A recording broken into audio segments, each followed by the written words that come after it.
Wilcox. I'm the director of the National Marriage Project at the University of Virginia, a fellow at the Institute for Family Studies, and a non-resident fellow at the American Enterprise Institute. And I'm speaking with you today about marriage and the common good. Again, marriage and the common good. And to kind of begin our conversation, I want to stress that I've been really actually living, literally in the shadow of Thomas Jefferson and his home, Monticello, as both a resident and a professor at the University of Virginia in Charlottesville, Virginia. And Jefferson is famous for obviously a lot of different things, but I think especially for being the primary author of the Declaration of Independence. And in the Declaration, we kind of get that phrase, life, liberty, and the pursuit of happiness, as articulating key elements of the American experiment. But I think when we look around at our country today, we see that the American experiment is in trouble in today's America. Take life, for instance. What we see is that scores of working class men and women across the country are turning to drink, to pills, and even the barrel of a gun in record numbers, dying what are called premature deaths of despair related to suicide and alcohol and drug overdoses by the hundreds of thousands. This is kind of one indicator of the way in which a core American value, life, is not being realized in today's country. Or take liberty. I'm thinking here really of economic liberty. And outside of the gentrified urban neighborhoods and the gilded suburbs where highly educated and well-heeled Americans make their homes today, we know that the American dream is out of reach for untold millions of Americans across the country. Or the pursuit of happiness. And I would say here that most tragic what we're seeing is that growing numbers of men and women across this great country of ours are anxious and lonely and unmoored, living lives devoid of meaning and purpose. This is why scores of Americans today are failing at that most fundamental American pursuit, the pursuit of happiness. We see, for instance, in Gallup data from the General Social Survey, that happiness in our country has been hitting record lows in recent years.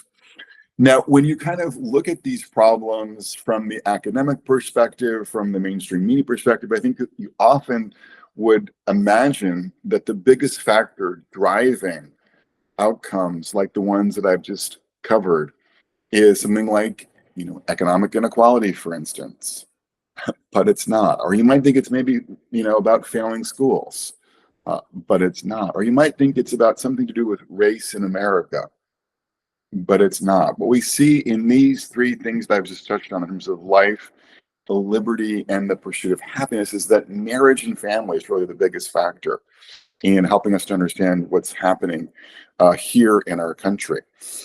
And more particularly, what we've been seeing when it comes to marriage and family is what I call the closing of the American heart unfolding across our country. What we're seeing in the United States is less dating, less marriage, fewer stable families. Can I give you an example of what I'm talking about when it comes to this closing of the American heart? We've seen the marriage rate come down by about 60% since 1970. And what that means practically, what it means concretely, is that today, a staggering 1 in 3 young adults, 1 in 3 young men and young women in this country are projected never to marry. And we've kind of never been in a position demographically where so many Americans will not have the benefit of marriage as they kind of navigate midlife and later life. When it comes to our kids, what we see is that almost 1 in 2 kids across this country are growing up at some point in their lives as kids without the benefit of stably married parents in their corner. And then when it comes to fertility, when it comes to sort of forming families, what we see now in the United States is that our fertility has hit a record low of just 1.6 babies per month on average. And that's well below what's called the replacement rate, the rate that's kind of required to kind of keep our population going at a steady pace, which is 2.1 babies per month. And again, that number can seem kind of abstract. And what that means concretely for ordinary young adults across the US today He said about 1 in 4, again, 1 in 4 young men and young women will never have children. So we're kind of headed towards a world where there's going to be record numbers of kinless Americans navigating midlife and later life.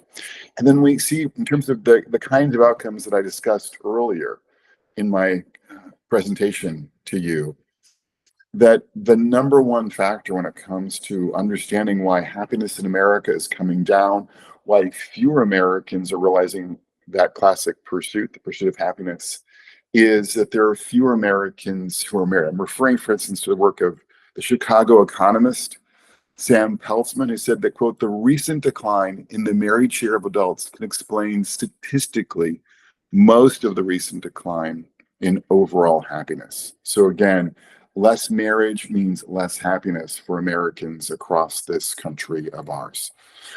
Not surprising, when we look at deaths of despair, we've got new work from Jonathan Rothwell at Gallup, an economist, and he finds, in looking at regions across the US, the number one factor predicting deaths of despair in particular counties across this US where these deaths of despair are more common is the fact that there are fewer women and especially men who are married in those counties. So again, less marriage means more deaths of despair across America.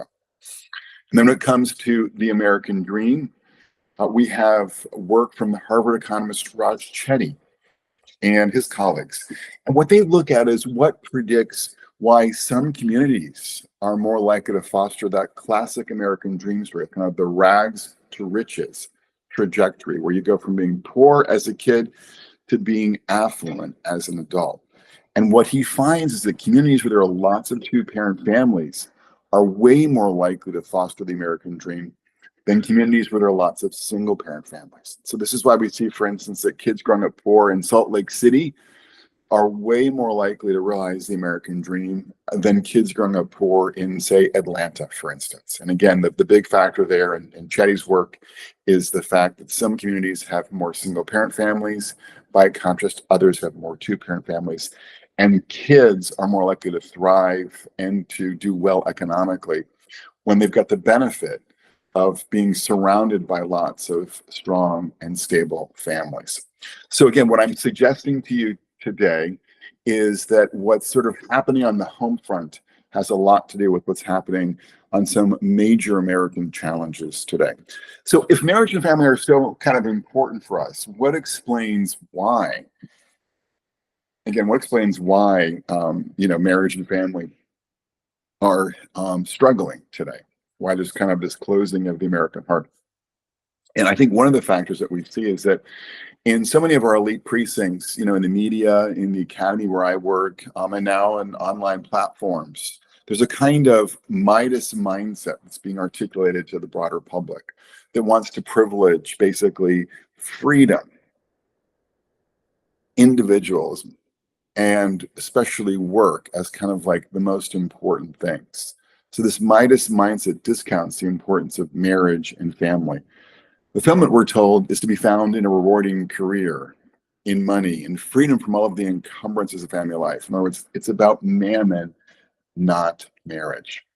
We have, for instance, a book by Eric Klinenberg at NYU called Going Solo, talking about the extraordinary rise and surprising appeal of living alone. And in his words, quote, living alone helps us pursue sacred modern values, freedom, personal control, self-realization, whose significance endures from adolescence to our final days. It allows us to do what we want, when we want, on our own terms. Okay, so he's articulating this profoundly individualistic message that I think has gotten so much purchase in today's culture. Or just economically, we're getting messages, primarily from the left, that marriage and family are a bad deal for women. There was a recent Bloomberg article that said women who stay single and don't have kids are getting richer, kind of suggesting to us the path to prosperity for women runs away from marriage and family and not towards marriage and family.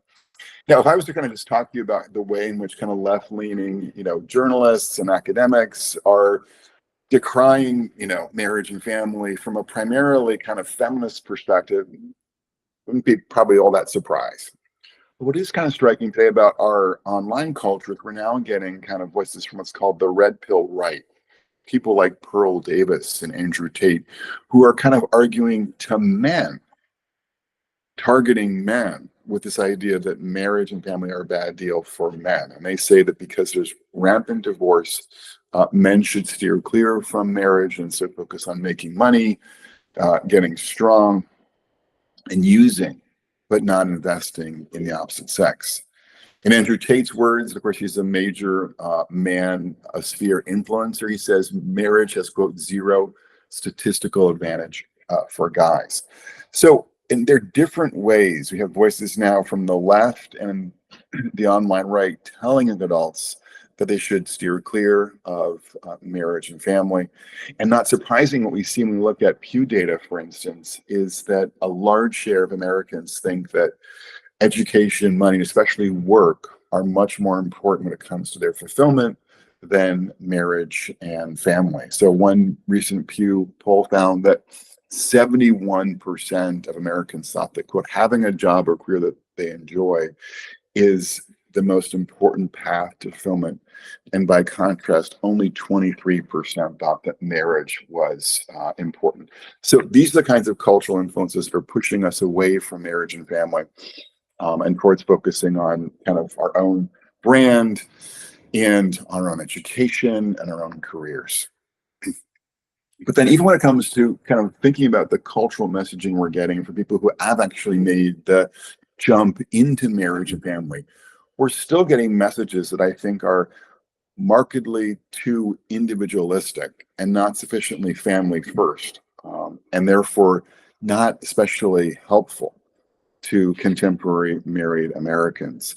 We've seen, for instance, a recent push this year from the New York Times, from the Wall Street Journal, from New York Magazine for polyamory.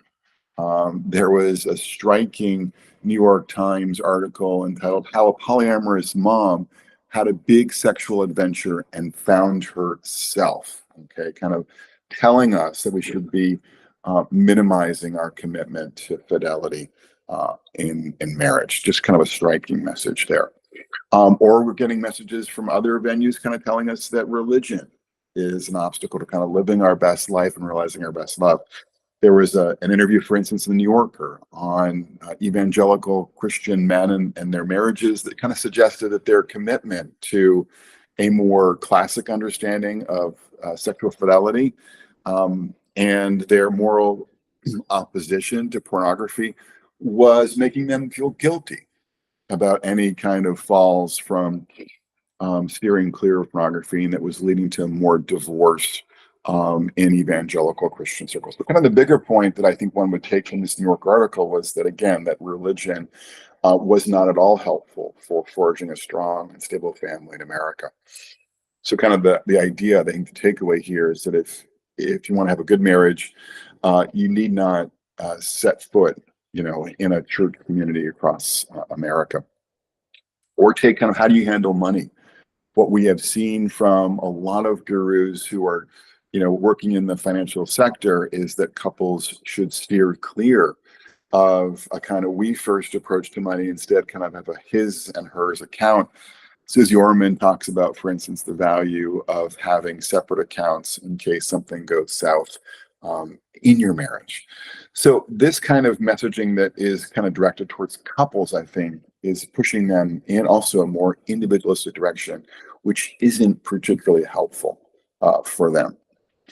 There's also kind of a political and an economic story to tell here. We see, when we look at what Capitol Hill is doing and when we look at what corporate America is doing, is that they are giving us both policies and new products that tend to undercut the strength and stability of marriage and family life in America. So my colleagues at the Institute for Family Studies, for instance, did a recent report on working class families. And what they found over and over again is that working class Americans were telling them that our means-tested programs, like Medicaid, for instance, and like childcare, for instance, penalize marriage, discourage marriage for them. So one Georgia mom said, To us, yes, I choose not to marry. I get a lot of assistance from my children for myself. So if I did marry or put any other type of income in, I would not qualify for anything. And so the tragedy then of our moment is that our public policy is pushing Americans away from putting a ring on it and towards often just cohabiting or living on their own. So it's kind of a perverse incentive in a lot of our means-tested welfare programs across the United States. Or when you look at kind of what a lot of our biggest companies are doing, I'm thinking here of Microsoft, for instance, and Meta, for instance. They are selling what I call electronic opiates to our young adults. Thinking about social media, thinking about the Xbox and video games that end up poisoning the relationship between the sexes. Just take, for instance, the flagging fortunes of young men. What we're seeing is that too many of our teenage boys and young men are devoting hours to a platform like the Xbox, and they're not developing their skills, their hobbies. They're not doing well in school and acquiring the, capacities they need to flourish in the workplace. So these are some of the kind of examples we could think about when it comes to the impact of corporate America on our young men, which of course makes them less attractive and appealing as marriageable men later in life. And what's kind of, I think, particularly scandalous about these policy and economic developments is that they really fall disparately on working class and poor Americans. I mean, the striking thing when you look at trends in American family life is it's still the case that about 90% of upper middle class and affluent Americans are managing to marry and have kids in married families. So they're kind of steering clear of a lot of these policy consequences, and they're kind of protecting their kids from the worst dimensions of our electronic opiates today.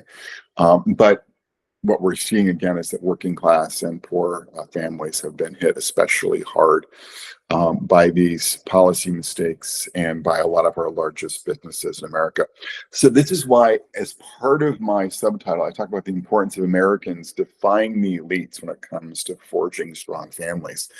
And in particular, I've got some ideas about how we can kind of turn a corner here when it comes to strengthening marriage and family in America. When it comes to what the government can do, I think what we need to do is to eliminate marriage penalties in our means-tested programs like Medicaid, for instance. We need to rein in big tech and make its influence both on our girls when it comes to social media and our young men when it comes to gaming much weaker so that they can flourish. I think the church also has a role to play. We've seen the rise of new ministries like Communio, serving Catholic and Protestant churches across the U.S., giving them kind of a real detailed program and platform for how to do family ministry more effectively at the parish level. And we need more, churches kind of embracing this approach to ministry to kind of elevate the services that are offered to couples across the country. And then I think too, when it comes to our universities across America, they need to do a better job of sharing the truth about marriage and family with their students. We know from my work and the work of many others that the number one predictor of happiness for Americans in America is a good marriage. Most young adults today don't know that. They need to know it, but also to kind of teach them the relationship skills like the importance of communication and the ability to handle conflict constructively in a relationship that will help them navigate, marriage and relationships more successfly. And then also to foster a culture of marriage-minded dating on their college campuses as well, to kind of get them, on the road, if they're called to marriage, to finding a spouse, hopefully in their 20s. These are the kinds of things that I think need to happen. We want to reopen the American heart to marriage, and recognizing that doing this is so vital to reviving our civilization, kind of given the points that I made at the beginning about, again, life, liberty, and the pursuit of happiness, and the way in which strong and stable families are so important for our American civilization. And I say all this as someone who's, kind of cognizant of that great quote from Pope John Paul II, who told us that as the family goes, so goes the nation. So again, if we're interested kind of in reviving the American way of life, our lives, our liberty, and the pursuit of happiness, rightly understood, we need to figure out ways to strengthen and stabilize our marriages and families across America. And so, for your own sake, and indeed for the sake of our civilization, I would urge you, if you're married, to honor your commitment to love and cherish your spouse and any children you may have for all the days of your life. And if you haven't tied the knot and feel called to marriage, with wisdom, to seek out one worthy of your heart and to get married.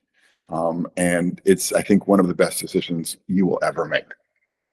So I hope that my comments today on marriage and civilization are helpful in framing your thinking about what you can do in your own corner of the world to strengthen marriage in America. Thank you so much, Brad. That was incredibly insightful. I really appreciate it. I know you touched on it a bit, but implementing the stats and data that you went over, I do have a question that came from our registration list. In your opinion, how would you recommend to grow in holiness as a family? So one of the things that I see in my book, in Get Married, is that generally speaking, couples who attend church together are markedly happier in their marriages, and they are statistically significantly less likely to get divorced. Now, in terms of kind of unpacking that story, what I see in my own research is there are kind of three ends that are integral for forging strong religious marriages and families. And those three ends are about kind of the networks, the norms, and what I call the nomos, drawing on a sociological idea. And so when it comes to networks, just kind of realizing that you are your friends. You are your friends. And so I think kind of being deliberate about cultivating friends, I'm not saying all your friends have to be, in your church. That's not the case, but just to have a core group of friends who are, friends from church, I think is definitely one of the things that we see as an incredibly powerful predictor of flourishing in your marriage and family, where your spouse and you are both being challenged to kind of bring your A game to marriage and family, where your kids are being exposed to other good kids and other good parents, is so important. So that's one piece. The second piece I would say is about norms, recognizing that the church communities, when they talk about norms like fidelity and forgiveness, are giving us a lot of important kind of things to think about and to put into practice in our lives, and sort of kind of be concrete about kind of teaching your own kids things like the 10 Commandments. And one thing that I do in my own home is just have like Sunday is religious education with, our children. And so awesome. We have, time devoted to typically studying the gospel for the day, but also kind of just tackling different dimensions of Catholic, moral teaching as well.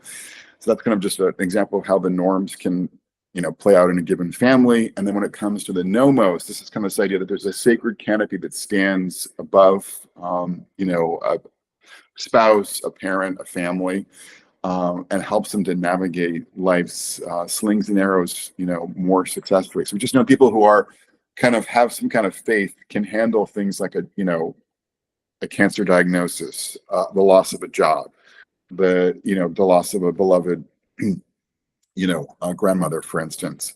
And more concretely, what I see in my own research is that couples who pray together, for instance, kind of one example of this nomos in practice, are much more likely to be flourishing in their marriage than couples who don't pray together. And of course, I'm talking about praying together outside of just like grace at meals. So just kind of set aside time, maybe it's just before you go to bed, where you as a couple are praying together about your life, your family, your work, your community, etc.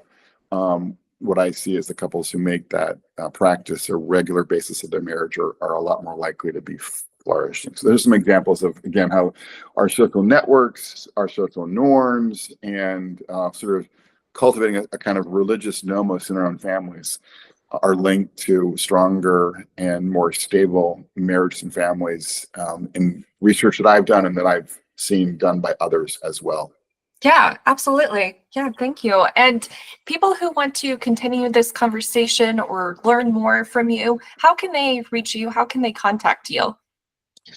So I'm on Twitter at Brad Wilcox IFS, and then the Institute for Family Studies has a blog platform that has new articles on marriage and parenthood and family issues Monday through Thursday, and that's familystudies.org. Awesome. Okay. Well, thank you so much for joining Conversations with Agape. I really appreciate your time, your insight, your intelligence. It's amazing. So thank you so much. And this webisode will be sent out to all of our audience and beyond. So Brad, again, thank you, thank you, thank you. And it was a pleasure connecting with you today. Okay, thank you, Ashley, for having me on. Thank you.